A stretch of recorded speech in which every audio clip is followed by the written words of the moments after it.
menurut ayat Quran dan hadis Nabi itu nanti ada bermacam-macam. Ada orang beriman itu yang dimasukkan surga.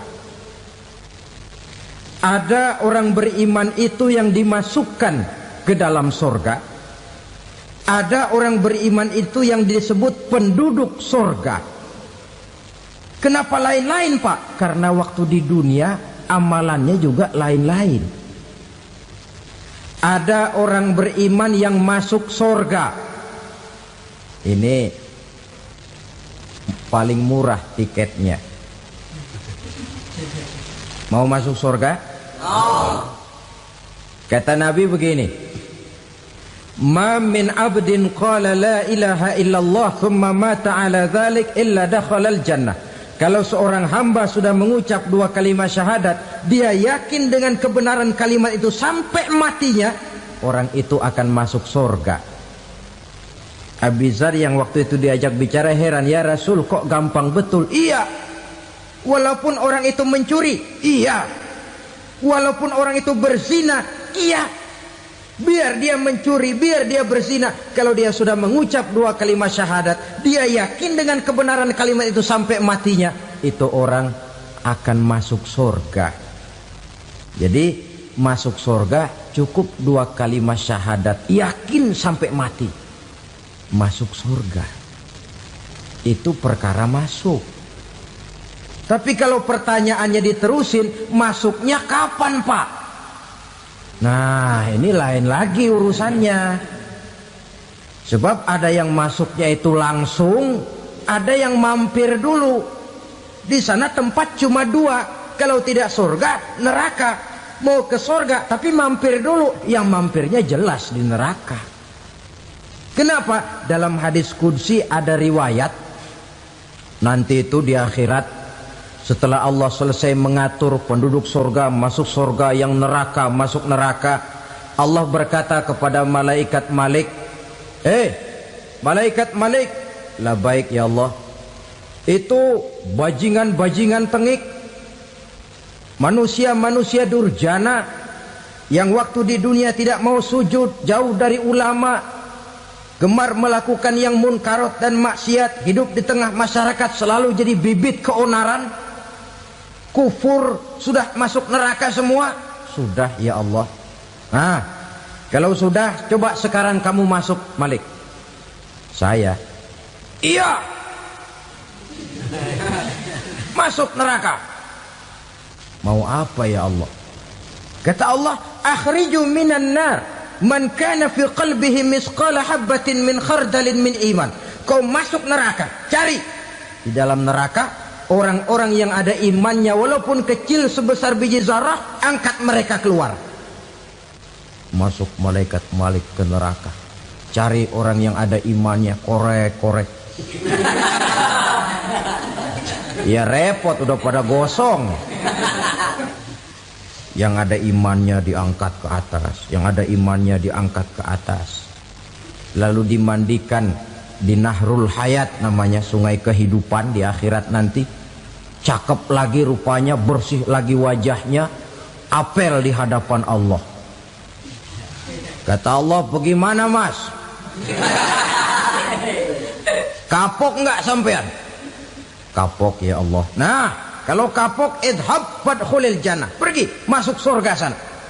Berangkat mereka ke surga, ketemu sama teman-temannya yang udah sampai lebih dulu, yang nggak pakai mampir lagi. Terjadi dialog. Kata teman-temannya yang udah pada nyampe duluan, mas, iya, emang baru sampai? Saya baru sampai. Memang mampir di mana dulu mas? Kita sudah lama sampai di surga.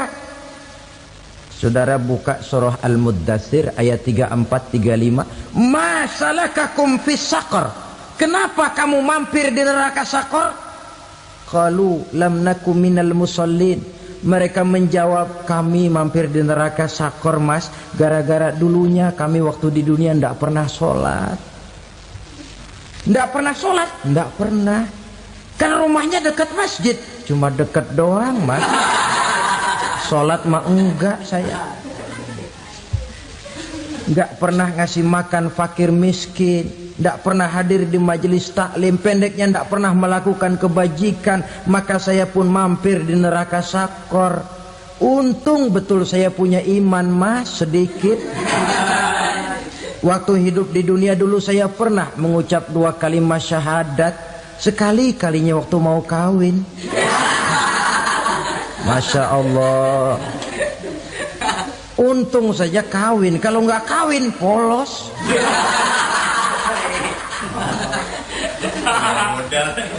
Itu juga pengulu sudah setengah mati ngajarin.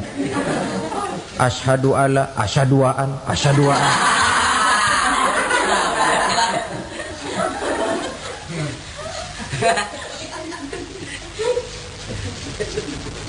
Ini namanya masuk surga, ada mampir dulu.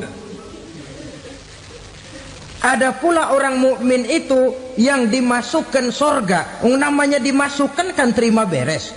Saya masuk ke rumah, jalan sendiri, cari tempat sendiri. Saya dimasukkan ke dalam rumah, terima beres. Pokok ada di dalam, itu dimasukkan namanya. Nggak pakai mampir. Tapi tentu tiketnya lebih mahal ketimbang yang pertama tadi. Apa kata Allah? Innal ladzina amanu wa amilus salihat la ukaffiranna anhum sayyi'atihim wa la udkhilannahum jannah. Sesungguhnya orang-orang yang beriman kemudian beramal soleh, kami hapuskan segala dosa dan kesalahannya, kami masukkan mereka ke dalam surga. Lihat ayatnya, Allah yang memasukkan, kita yang dimasukkan. Tidak pakai transit, tidak usah mampir. Cuma tidak cukup syahadat, tidak cukup amanu, tapi diiringi dengan wa'amilus salih. Iman, amal. Tidak cukup syahadat, lalu dibuktikan dia sholat, dia zakat, puasa, lalu dia melakukan berbagai macam kebajikan. Ini yang menyebabkan dia tidak pakai mampir di tempat yang bernama sakor. Lalu ada pula orang mukmin itu yang disebut penduduk sorga. Wah, ini sudah VIP ini. Ashabul jannah, penduduk sorga. Siapa mereka? Kata Allah, innal ladzina amanu summa istaqamu fala khaufun alaihim wala hum yahzanun ulaika ashabul jannah hum fiha khalidun.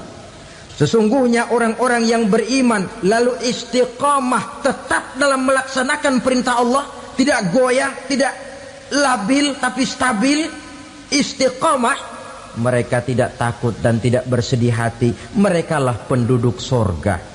Iman, istiqamah. Tidak punya duit, sembahyang. Banyak duit, sembahyang. Miskin, sembahyang. Kaya, tetap sembahyang. Istiqamah.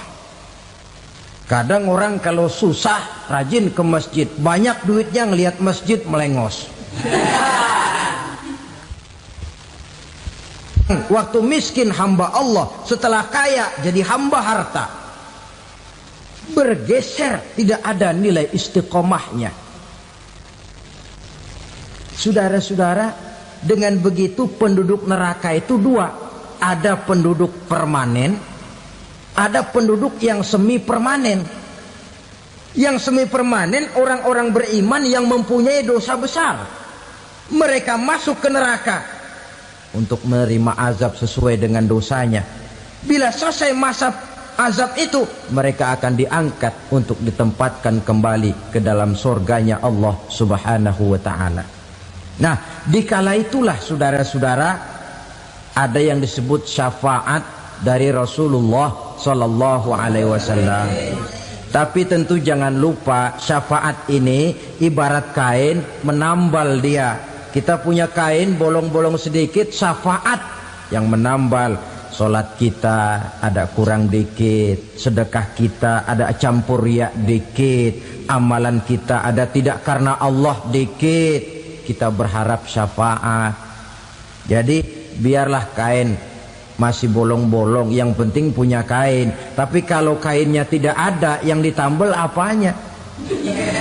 Sholat tidak, puasa tidak, zakat tidak, berharap syafaat saja. Ya, terlalu berlebihan itu. Saudara hadirin yang saya hormati, apabila selesai proses penghisaban, proses penghitungan, maka dikala itulah manusia terbagi dalam dua kelompok besar. Fariqun fil jannah wa fariqun fis sa'ir. Sekelompok orang-orang beruntung yang masuk ke dalam surga, dan sekelompok lagi masuk ke dalam neraka. Ibu-ibu, saudara-saudara kaum muslimin rahimakumullah. Pada pertemuan yang lalu sudah saya jelaskan bahwa hidup selalu berakhir dengan kematian. Apabila datang kematian menimpa seseorang, datanglah kiamat baginya. Itu yang disebut dengan kiamat kecil. Hakikatnya mati adalah perpindahan dari kehidupan di dunia ini menuju kehidupan di alam barzakh. Menunggu kita di alam barzakh sampai datangnya saat kiamat. Entah 10 tahun, entah 100 tahun, entah 1000 tahun, hanya Allah saja yang maha tahu. Adapun orang-orang beriman yang melakukan amal kebajikan dalam kehidupan di dunia ini, masa penantian yang lama di alam barzakh buat mereka sebentar saja. Tetapi bagi orang-orang kafir yang ingkar, yang tidak beriman kepada Allah, yang hidup di dunia cuma menumpuk-numpuk dosa, tentu penantian di alam barzakh akan merupakan waktu yang sangat lama. Bukankah dalam kehidupan kita waktu itu memang relatif? Contoh misalnya, bagi pemuda-pemudi yang sedang duduk asyik memadu cinta, waktu 4-5 jam saja rasanya cuma 4-5 menit. Tenggelam oleh keasikan. Tapi buat orang yang berbaring di rumah sakit, meratap di balik-balik apa itu tembok derita kata lagu, di balik dinding-dinding penjara, sehari bagai seminggu, seminggu rasa sebulan, sebulan boleh jadi rasa setahun. Penantian yang sangat lama. Kapan kiamat itu akan datang? Ini rahasia Allah. Jangankan kita yang orang awam, baginda Nabi sendiri tidak diberitahu oleh Allah kapan kiamat itu akan terjadi. Tetapi sungguh pun demikian, banyak hadis-hadis yang menjelaskan ciri atau tanda-tanda datangnya kiamat. Nah, kalau sudah bicara soal tanda kiamat itu ada dua. Pertama yang disebut alamatus sughra, tanda-tanda kecil. Ini waktunya masih ada tenggang. Ada yang dinamakan alamatul kubra, tanda-tanda besar. Artinya kiamat sudah diambang pintu. Apa tanda-tanda kecil dari datangnya hari kiamat itu? Misalnya kata Nabi, apabila ilmu sudah diangkat oleh Allah. Artinya apabila ulama sudah banyak wafat, minat orang belajar agama berkurang, lalu kebodohan nampak merajalela di mana-mana, zina dikerjakan secara terbuka, minuman-minuman keras jadi kebanggaan, itu termasuk di antara tanda-tanda kecil terjadinya hari kiamat. Apalagi misalnya iza waladatil ammatu rabbataha, apabila budak sudah melahirkan tuan. Apa maksudnya? Ada yang mentafsirkan apabila anak sudah bisa membudaki orang tuanya. Orang tua yang melahirkan dia, yang membesarkan dia, demi setelah si anak besar jadi orang berpangkat, bertitel, berharta, berkedudukan, jadilah orang tua itu budaknya. Sehingga sering dibilang kalau orang tua kaya, anak jadi raja. Tapi kalau anak yang kaya, orang tua sering jadi budak. Apalagi munculnya fitnah yang bergelombang, timbul perang antara dua bangsa yang besar, waktu berjalan terasa sangat pendek sekali. Itu merupakan tanda di antara tanda-tanda kiamat. Termasuk di dalamnya sulit membedakan mana laki, mana perempuan. Kan kalau tanda-tanda kayak begini sekarang sudah banyak kita lihat kan. Ulama banyak wafat, penggantinya sulit. Zina dikerjakan berterang-terangan, minuman keras jadi kebanggaan, banyak anak membudaki orang tuanya, sulit membedakan mana laki mana perempuan. Kadang-kadang dari belakang kita lihat perempuan bener, begitu kita colek nengok jenggotan.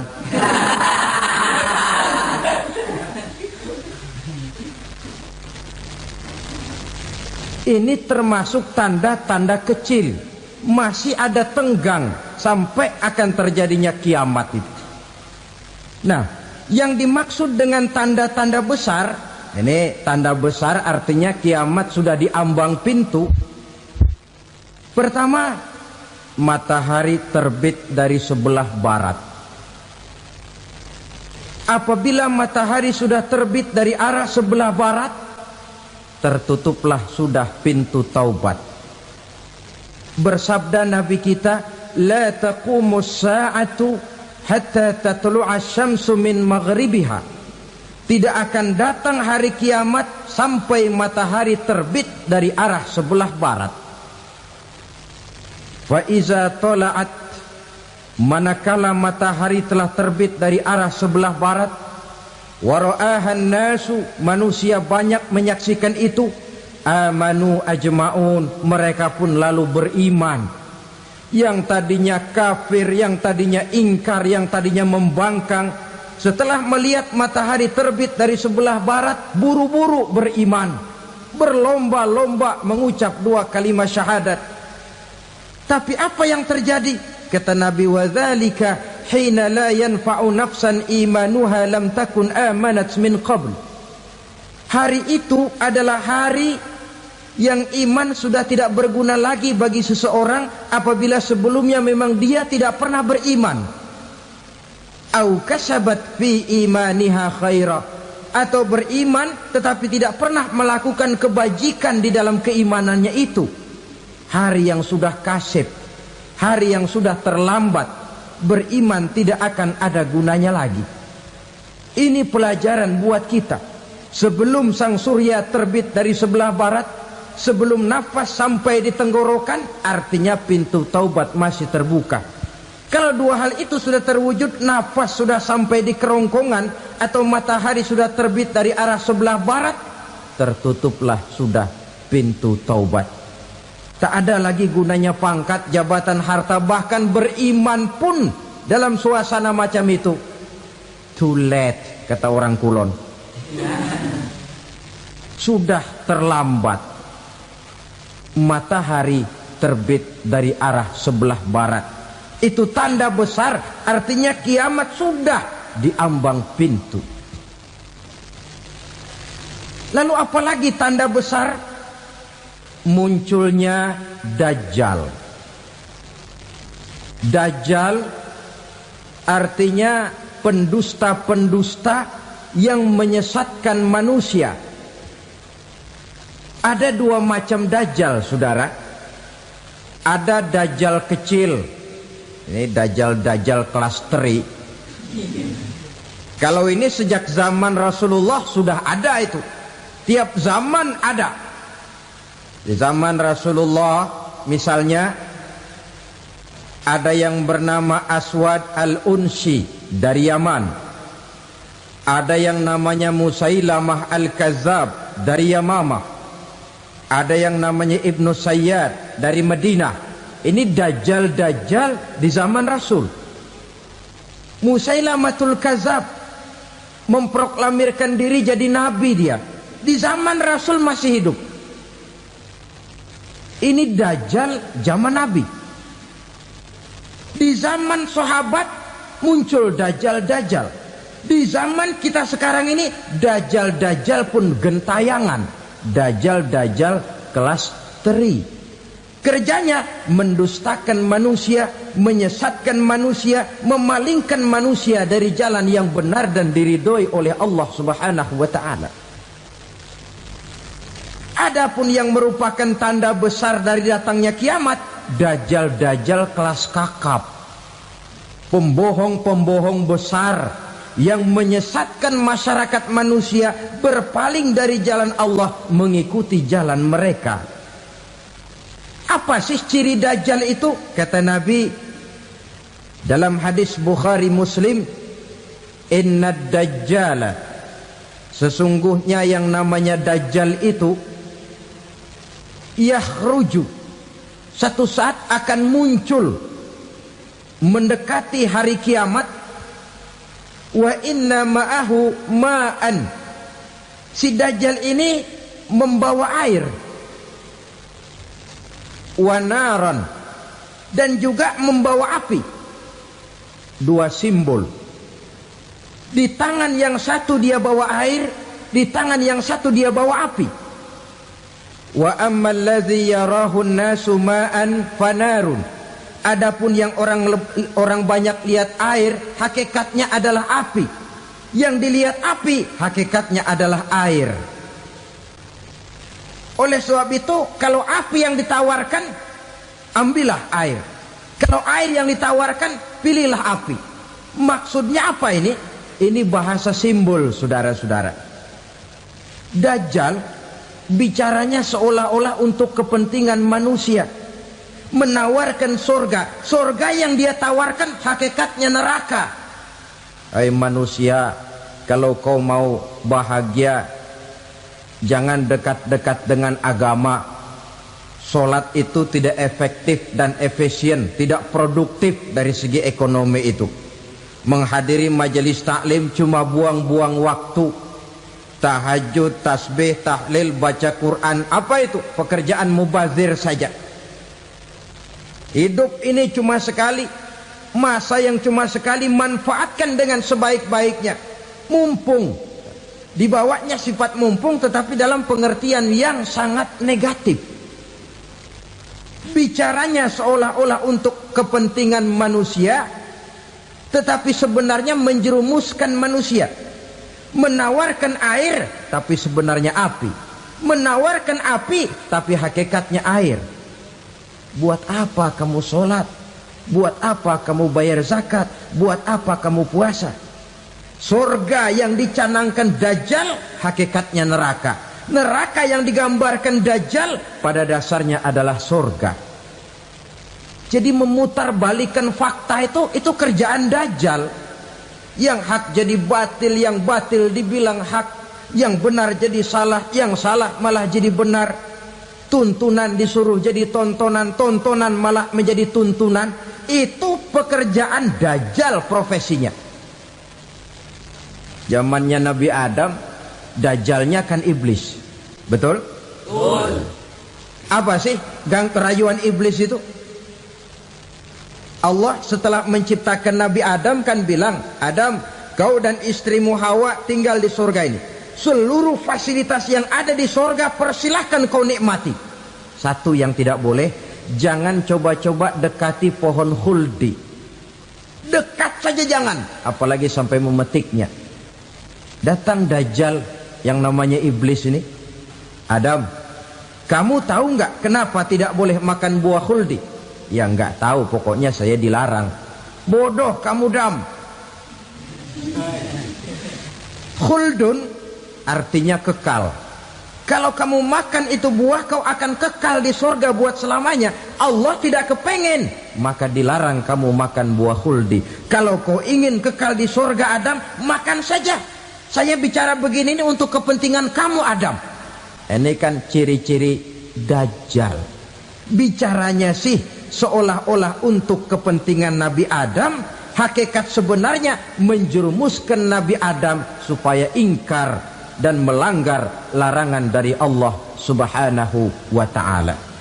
Jadi setelah muncul Dajjal, timbul kekacauan-kekacauan di masyarakat. Banyak yang terpengaruh, terpedaya dan terpesona. Termasuk mereka yang memproklamirkan diri jadi nabi. Mereka yang memproklamirkan diri jadi rasul di zaman sesudah Rasulullah wafat, itu adalah Dajjal-Dajjal. Maka saya ingatkan, kalau di zaman kita sekarang ini ada orang ngaku jadi nabi, ada orang ngaku jadi rasul, biar bahasa Arabnya kental, Quran hafal, hadis ribuan hadis hafal, biar pakai serban sampai menyengser ke tanah, bahasa Arabnya fasih, tapi dia mengaku jadi nabi, jadi rasul, kita umat Islam wajib tidak percaya. Wajib untuk tidak percaya. Itulah Dajjal-Dajjal zaman kita sekarang ini. Tidak mustahil mereka datang mempengaruhi orang awam supaya berpaling dari Rasulullah, mengikuti mereka. Nah, di akhir zaman nanti, mendekati hari kiamat, Dajjal ini muncul. Dajjal kelas kakap, menyesatkan masyarakat manusia untuk berpaling dari Islam, mengikuti seruan mereka. Apalagi di antara datangnya kiamat itu, tanda yang besar itu, turunnya Nabiullah Isa Al-Masih, putra Maryam. Menurut berbagai hadis yang sahih, Nabi Isa Al-Masih nanti akan turun lagi. Tidak membawa risalah yang baru, tapi meluruskan risalah Islam ini yang telah banyak ditinggalkan oleh masyarakat. Bahkan ada hadis menjelaskan beliau akan membunuh Nabi, mematahkan kayu-kayu salib, lalu melaksanakan haji dan umrah mengikuti syariat Nabi Muhammad, bukan membawa agama baru. Menjadi semacam mujaddid, reformer, menyelamatkan manusia dari bisikan Dajjal. Bahkan ada riwayat yang menjelaskan bahwa Nabi Isa berhasil mengalahkan Dajjal, mengembalikan masyarakat manusia kembali kepada ajaran Islam yang datang dari Allah, dibawa oleh Rasulullah Sallallahu Alaihi Wasallam. Dengan kata lain, turunnya Nabi Isa bukan sebagai Nabi dan Rasul baru, tetapi mengikuti syariat Nabi kita Muhammad Sallallahu Alaihi Wasallam. Saudara hadirin, ibu-ibu hadirat yang saya hormati, kemudian apalagi di antara tanda-tanda besar akan datangnya kiamat itu? Keluarnya asap atau awan. Kata Nabi, inna min asrati sa'ah dukhanan yamla'u ma bainal masyriqi wal maghrib. Di antara tanda-tanda kiamat, munculnya awan antara langit dan bumi.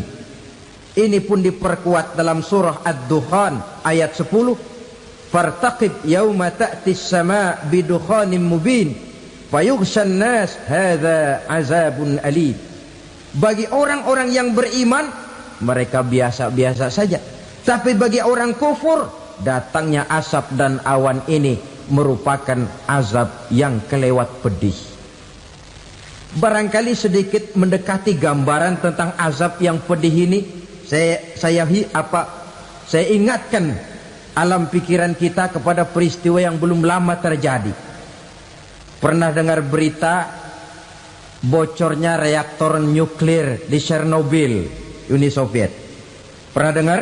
Nah, bocornya reaktor nuklir di Chernobyl yang mengakibatkan ratusan bahkan sangat mungkin ribuan nyawa. Cuma satu reaktor. Bagaimana kalau seluruh cadangan nuklir yang dimiliki oleh para negara adik kuasa ini diledakkan? Bahkan yang konon menurut catatan cadangan nuklir yang dimiliki bersama oleh Amerika dan Rusia sekarang ini sudah sanggup memusnahkan 6 miliar manusia, 1,5 kali lebih banyak dari jumlah manusia yang nongkrong di permukaan bumi ini. Saudara-saudara hadirin yang saya hormati, lalu saat mendekati hari kiamat, apalagi tandanya? Setelah Nabi Isa wafat, pada saat turunnya yang kedua kali, lalu Allah meniupkan angin sejuk. Semua orang-orang beriman, orang-orang baik wafat, sehingga penghuni bumi ini cuma tinggal lagi terdiri dari orang-orang kafir.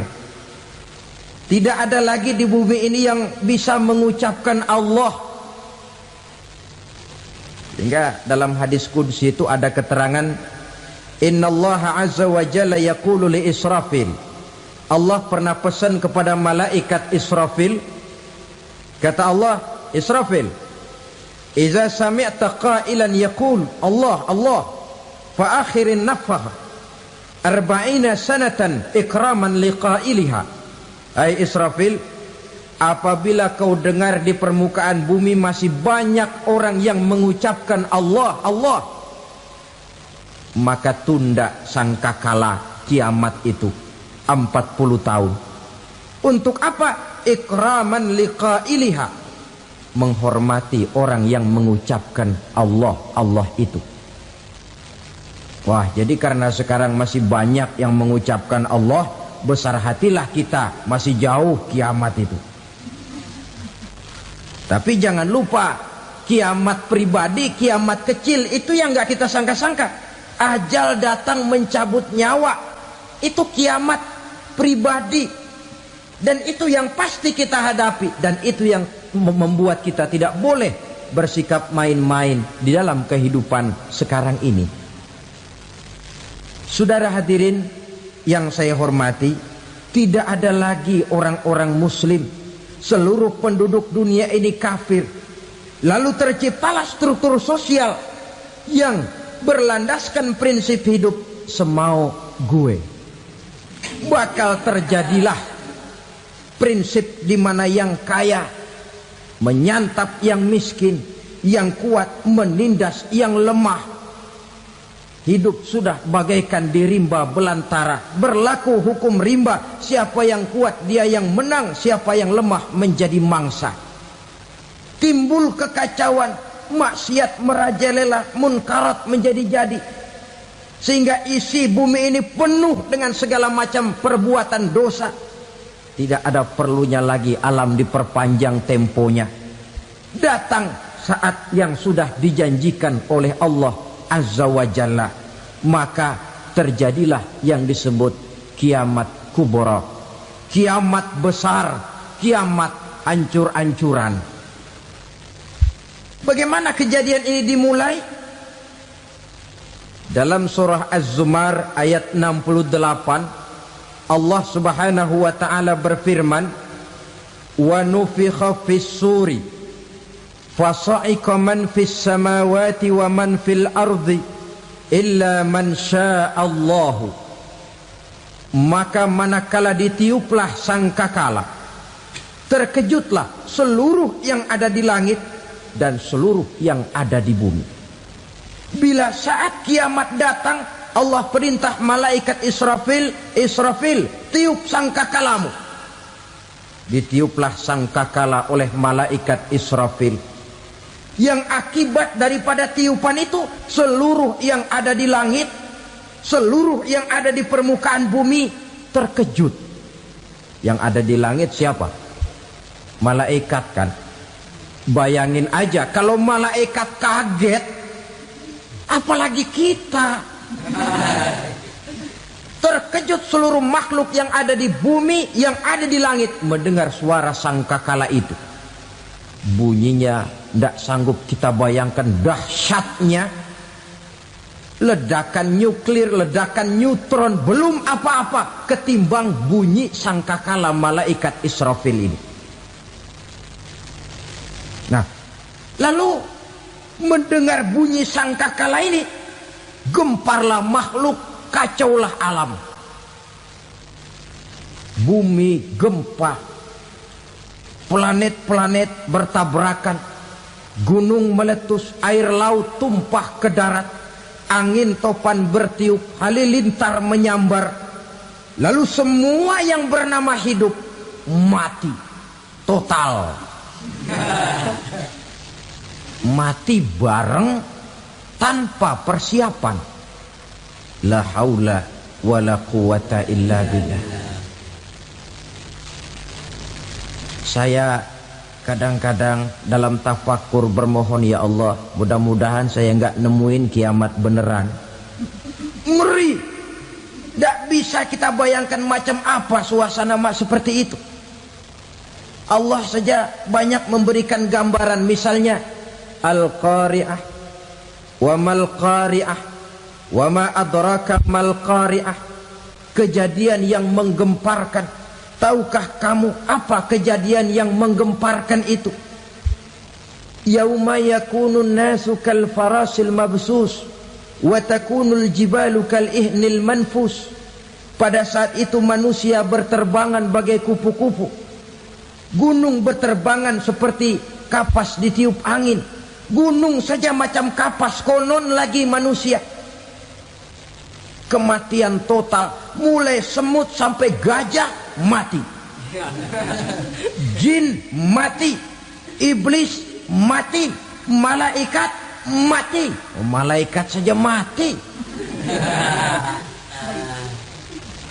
Saudara hadirin yang saya hormati, kematian total yang tanpa persiapan.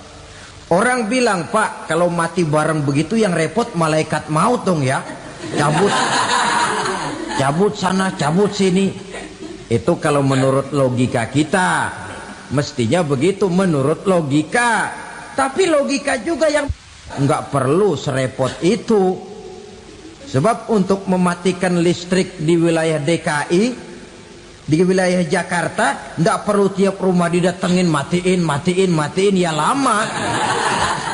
Cukup dari kantor pusatnya saja PLN, tekan satu tombol, gelaplah seluruh Jakarta. Saudara hadirin yang saya hormati, kematian total. Lalu setelah kematian total, planet-planet juga mati, dalam arti tidak bergerak dan beredar. Angin mati, dalam arti tidak bertiup. Air mati, dalam arti tidak ada riak gelombang. Pokoknya semua mati. Kullu nafsin za'iqatul maut. Semua yang bernafas mati. Dalam ayat lain, kullu man 'alaiha fan. Semua yang ada di permukaan bumi fana. Yang kekal cuma Allah Subhanahu wa ta'ala.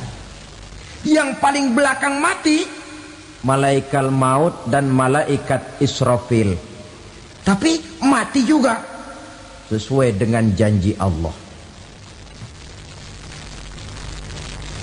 40 lamanya. Tidak dijelaskan oleh Abi Hurairah 40 jam, apa 40 hari, apa 40 tahun. Hadis-hadis cuma menyebutkan 40 saja. Sunyi alam, yang tinggal cuma Allah saja lagi. Ketika itu Allah berseru-seru, katanya, limanil mulkul yauma. Siapa para penguasa hari ini? Mana itu raja-raja dan penguasa yang dulu mengaku jadi Tuhan? Fir'aun. Mana Fir'aun sekarang? Yang dulu jadi raja, merasa berhasil, sombong, lalu tidak mau turun-turun dari kekuasaannya, sampai kepada puncak kekurang ajarannya mengangkat diri jadi Tuhan. Mana itu Fir'aun? Namrus. Mana sekarang Namrus? La ilaha illa ana. Ternyata tidak ada Tuhan lain selain daripada aku, kata Allah. Proses kemudian, saudara-saudara, turunlah hujan dari langit. 40 lamanya hujan itu. Tidak jelas juga 40 jam apa 40 hari. Setelah air turun membasahi, datanglah tiupan sangkakala yang kedua. Semua yang bernama mati bangkit dari kuburnya masing-masing. Ini yang disebut Yaumul Ba'thi, hari kebangkitan. Allahu Akbar. Pada saat kita bangkit dari kubur kita masing-masing, kumpul di padang mahsyar namanya. Bayangin aja, saya sendiri nggak sanggup bayangin. Manusia sejak zaman Adam sampai zaman kiamat kumpul bareng di tempat sama. Berapa banyaknya itu?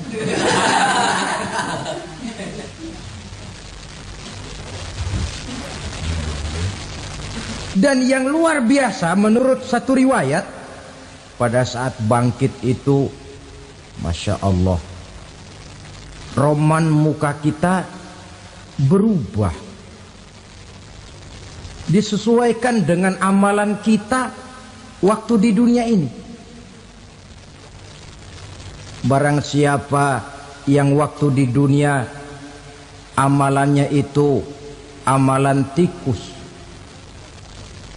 di akhirat nanti dia bangkit dari kubur, mukanya seperti muka tikus.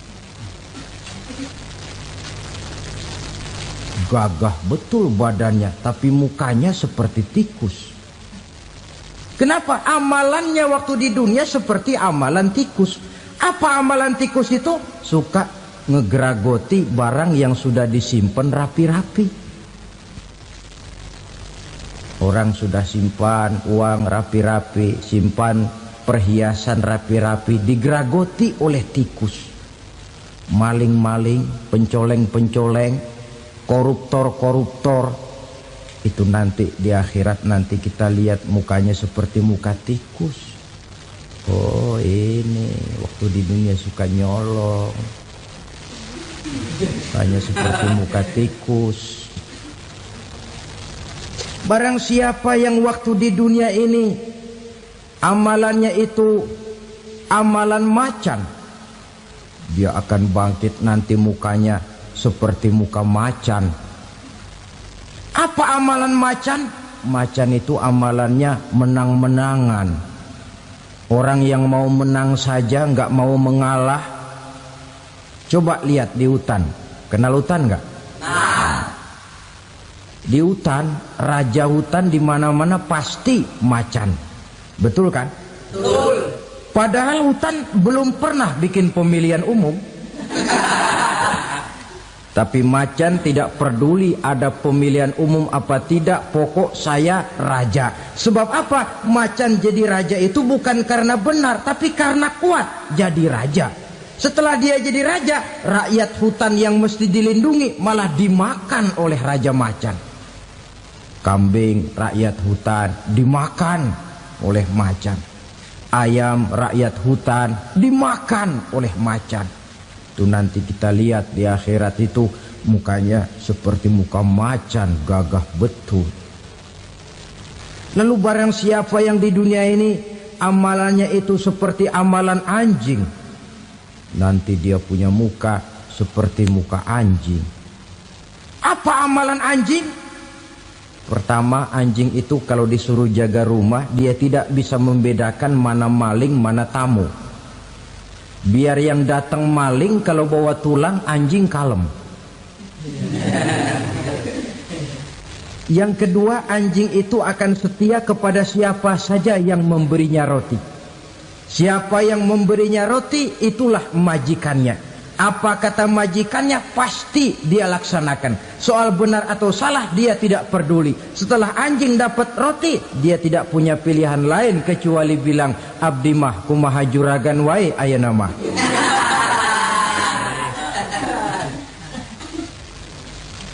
Saudara hadirin yang saya hormati,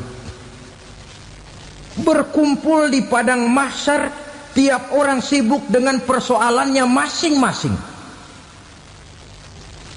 Matahari waktu itu didekatkan oleh Allah, panas luar biasa. Ada yang saking panasnya itu mencucurkan peluh keringat sampai sebatas mata kakinya. Ada yang keringatnya sampai sedengkulnya, ada yang keringatnya sampai sepusatnya, ada yang keringatnya mengalir sampai sebahunya, ada yang kelelap oleh keringatnya sendiri, sementara orang di sampingnya nggak apa-apa. Bergantung lagi amalan dia waktu di dunia ini. Saudara-saudara, sebagian orang dalam kepanikan padang mahsyar berombong-rombong datang mereka menghadap Nabi Adam. Ya Adam, anta abal bashar. Hai Adam, Tuhan adalah bapak moyang manusia. Kami sebentar lagi akan disidang, dimintakan pertanggungan jawab. Tolonglah kami, hai Adam. Kata Nabi Adam, jangankan nolongin sampean, saya sendiri tanggung jawab di hadapan Allah ketika dulu tidak boleh makan khuldi, saya serobot. Sudahlah, urus diri masing-masing saja, nafsi. Begitu kata Nabi Nuh, begitu kata Nabi Ibrahim. Tiap orang bertanggung jawab sendiri-sendiri. Ketika itulah saudara-saudara, nikmatnya menjadi umat Nabi besar Muhammad sallallahu alaihi wasallam. Sebab apa? Walaupun menurut abjad kita ini umat paling belakang, paling belakang kita ini toh, karena Nabi Muhammad adalah Nabi akhir, tapi akan dihisap lebih dulu, lewat di atas sirat lebih dulu, masuk surga lebih dahulu ketimbang umat-umat belakangan.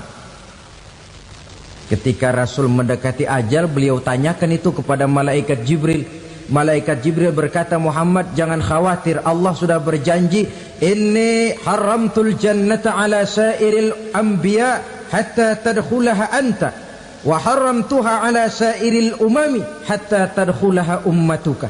Surga aku haramkan buat seluruh nabi kecuali kalau engkau Muhammad sudah masuk ke dalamnya, dan surga aku haramkan buat seluruh umat kecuali kalau umatmu Muhammad sudah masuk ke dalamnya.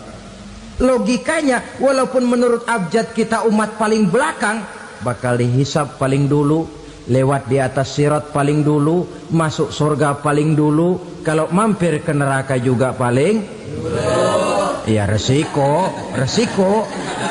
Jangan mau enaknya aja paling dulu. Saudara hadirin yang saya hormati, setelah masa kebangkitan itu jangan dikira begitu bangkit langsung diperiksa. Masih menunggu menanti ribuan tahun perhitungan padang mahsyar untuk sampai kepada proses yang disebut yaumul hisab, hari perhitungan. Seorang demi seorang bakal dipanggil. Bayangkan saja, kita se-RT saja di absen, kadang-kadang perlu waktu lama. Ini manusia sejak zaman Nabi Adam sampai datang hari kiamat, satu demi satu disidang di hadapan Qadhi Rabbul Jalil. Status sosial copot sudah waktu itu. Yang pernah jadi hartawan di situ tidak lagi kelihatan kehartawanannya. Yang pernah jadi jenderal tidak lagi dipanggil jenderalnya. Yang ustadz tidak lagi dipanggil al-mukarramnya. Seluruh status sosial selesai. Dipanggillah kita seorang demi seorang menghadap Qadhi Rabbul Jalil. Bagaimana proses penghisaban itu? Pertama, proses tanya jawab. Di antaranya ada hadis menyatakan, lan tazula qadama 'abdin yaumal qiyamah hatta yus'ala an arba'i khisalin. Besok di hari kiamat tidak akan bergeser telapak kaki seorang hamba sampai dia ditanya lebih dulu tentang 4 persoalan. Tentang ilmunya, kemana ilmu itu diamalkan. Tentang umurnya, di mana umur itu dihabiskan. Tentang masa mudanya, kemana masa muda itu dipakai. tentang hartanya, dari mana harta itu didapat dan kemana harta itu dibelanjakan. Ini termasuk proses tanya jawab. Jadi kalau istilah pengadilan dunia, nama Fulan bin Fulan. Kamu waktu di dunia diberikan umur panjang untuk apa? Pernah mengalami masa muda, kemana kau habiskan masa remajamu? Kau diamanahkan ilmu, dengan apa ilmumu kau amalkan? Kau diberikan harta, dari mana harta kau dapat, kemana kau belanjakan? Tak seorang pun yang bisa mungkir. Sebab apa? Dikala itu yang menjadi saksi bukan orang. Yang menjadi saksi adalah seluruh anggota badan kita. Tangan bicara, kaki jadi saksi terhadap seluruh amalan yang pernah kita kerjakan pada saat kehidupan di alam dunia ini. Selesai proses tanya jawab, lalu diperlihatkan buku catatan kita waktu hidup di dunia ini. Jangan lupa Allah itu menyiapkan 2 superkomputer kepada kita. Sebelah ditempelin sebelah kanan, yang sebelah tempelin di sebelah kiri.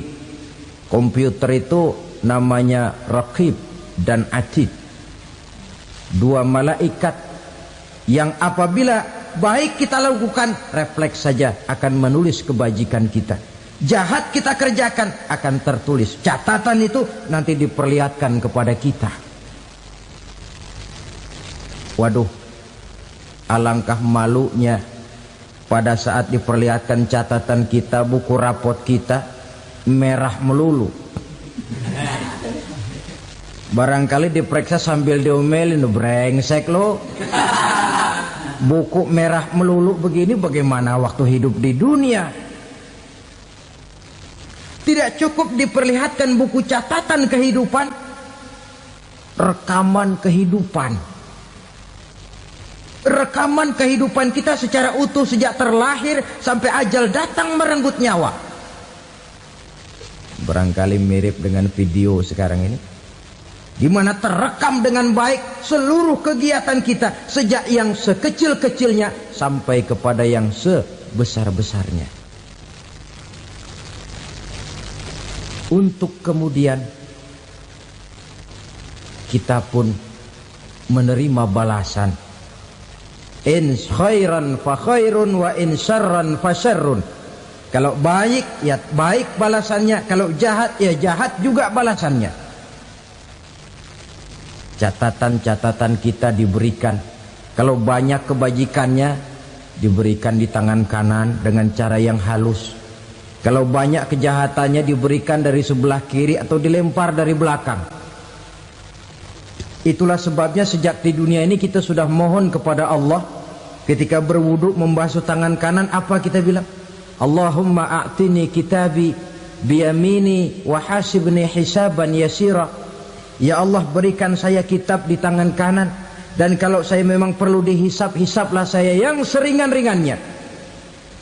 Tangan kiri berlindung kita kepada Allah, jangan sampai diberikan kitab di tangan kiri atau dari arah sebelah belakang. Wa a'udzubika an tu'tiya kitabi bishimali aw min wara'i zuhri, dari arah sebelah belakang. Na'udzubillah min dzalik.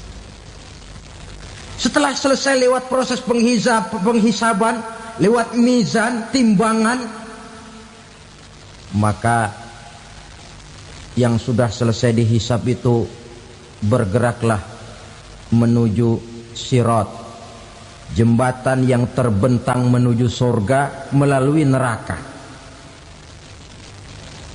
Saudara-saudara, panjangnya perjalanan sirat itu memakan waktu ratusan tahun. Tetapi orang yang lewat di atas sirat pun macam-macam, bergantung amalannya ketika di dunia ini. Ada yang lewat di atas sirat itu kalbarkil khatib, seperti kilat yang menyambar, lep, sudah sampai dia di surga. Cepat bukan main. Ada yang lewat di atas sirat itu seperti orang lari-lari. Ada yang lewat di atas sirat itu seperti orang jalan biasa. Ada yang sambil merangkak, ada yang sambil ngesor, ada yang sambil gelayutan, ada yang selamat sampai ke ujung ke surga, ada yang tergelincir jatuh masuk ke dalam neraka, bergantung amalannya dalam kehidupan di dunia sekarang ini. Tiap kita akan melewati yang namanya sirat ini. Saudara-saudara kaum muslimin yang saya hormati, dengan demikian mereka yang selamat melalui sirat sampai ke terminal akhir surga, mereka yang ketika dihisab ternyata banyak kejahatannya daripada kebaikannya, mereka singgah di dalam neraka. Nah, adapun orang-orang yang beriman menurut ayat Quran dan hadis Nabi itu nanti ada bermacam-macam. Ada orang beriman itu yang dimasukkan surga. Ada orang beriman itu yang dimasukkan ke dalam surga. Ada orang beriman itu yang disebut penduduk surga. Kenapa lain-lain, Pak? Karena waktu di dunia amalannya juga lain-lain. Ada orang beriman yang masuk surga. Ini paling murah tiketnya. Mau masuk surga? Kata Nabi begini, ma min abdin qala la ilaha illallah thumma mata ala dhalik illa dakhalal jannah. Kalau seorang hamba sudah mengucap dua kalimat syahadat, dia yakin dengan kebenaran kalimat itu sampai matinya, orang itu akan masuk surga. Abi Dzar yang waktu itu diajak bicara heran, ya Rasul kok gampang betul? Iya, walaupun orang itu mencuri, iya, walaupun orang itu berzina, iya, biar dia mencuri, biar dia berzina, kalau dia sudah mengucap dua kalimat syahadat, dia yakin dengan kebenaran kalimat itu sampai matinya, itu orang akan masuk surga. Jadi masuk surga cukup dua kalimat syahadat, yakin sampai mati, masuk surga. Itu perkara masuk. Tapi kalau pertanyaannya diterusin, masuknya kapan, Pak? Nah, ini lain lagi urusannya. Sebab ada yang masuknya itu langsung, ada yang mampir dulu. Di sana tempat cuma dua, kalau tidak surga, neraka. Mau ke surga tapi mampir dulu, yang mampirnya jelas di neraka. Kenapa? Dalam hadis qudsi ada riwayat, nanti itu di akhirat, setelah Allah selesai mengatur penduduk surga masuk surga, yang neraka masuk neraka, Allah berkata kepada malaikat Malik, malaikat Malik, labaik ya Allah, itu bajingan-bajingan tengik, manusia-manusia durjana yang waktu di dunia tidak mau sujud, jauh dari ulama, gemar melakukan yang munkarat dan maksiat, hidup di tengah masyarakat selalu jadi bibit keonaran, kufur, sudah masuk neraka semua. Sudah ya Allah. Nah, kalau sudah, coba sekarang kamu masuk, Malik. Saya, iya, masuk neraka. Mau apa ya Allah? Kata Allah, akhriju minan nar man kana fi qalbihi misqala habatin min khardalin min iman. Kau masuk neraka, cari di dalam neraka orang-orang yang ada imannya walaupun kecil sebesar biji zarah, angkat mereka keluar. Masuk malaikat Malik ke neraka, cari orang yang ada imannya, korek-korek. Ya repot, udah pada gosong. Yang ada imannya diangkat ke atas, yang ada imannya diangkat ke atas, lalu dimandikan di Nahrul Hayat, namanya sungai kehidupan di akhirat nanti. Cakep lagi rupanya, bersih lagi wajahnya, apel di hadapan Allah. Kata Allah, bagaimana mas? Kapok nggak sampean? Kapok ya Allah. Nah, kalau kapok, idhab fadkhulil jannah, pergi masuk surga sana. Berangkat mereka ke surga.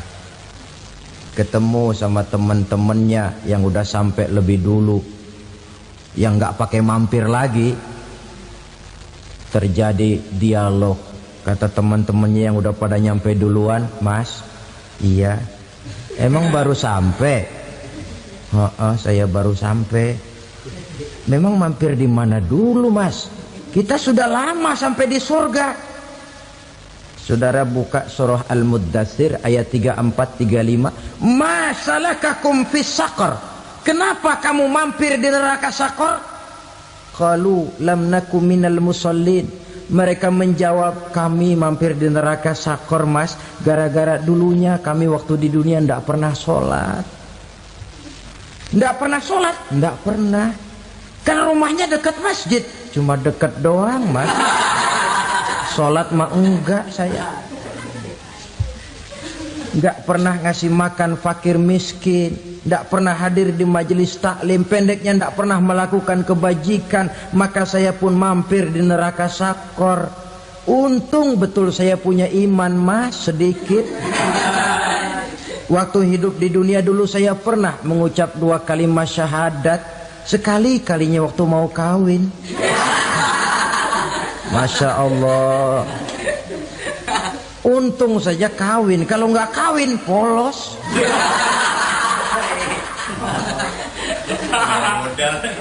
Itu juga pengulu sudah setengah mati ngajarin. Asyhadu alla, asyaduaan, asyaduaan.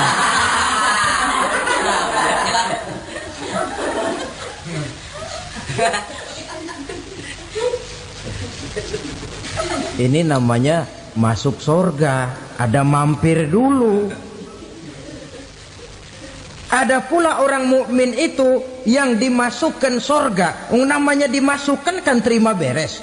Saya masuk ke rumah, jalan sendiri, cari tempat sendiri. Saya dimasukkan ke dalam rumah, terima beres, pokok ada di dalam, itu dimasukkan namanya. Nggak pakai mampir. Tapi tentu tiketnya lebih mahal ketimbang yang pertama tadi. Apa kata Allah? Innal ladzina amanu wa amilus salihat la ukaffiranna anhum sayyi'atihim wa la udkhilannahum jannah.